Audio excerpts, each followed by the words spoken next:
We begin with breaking news on KDKA at noon. The Allegheny County 911 system is experiencing interruptions.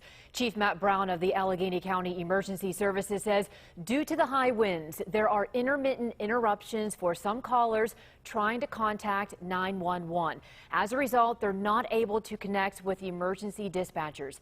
Chief Brown says if you do try to call 911 and you're not able to get through, you should call the emergency center by dialing 412-473-3056, and that number is on your screen. And we also have that number on our website, KDKA.com.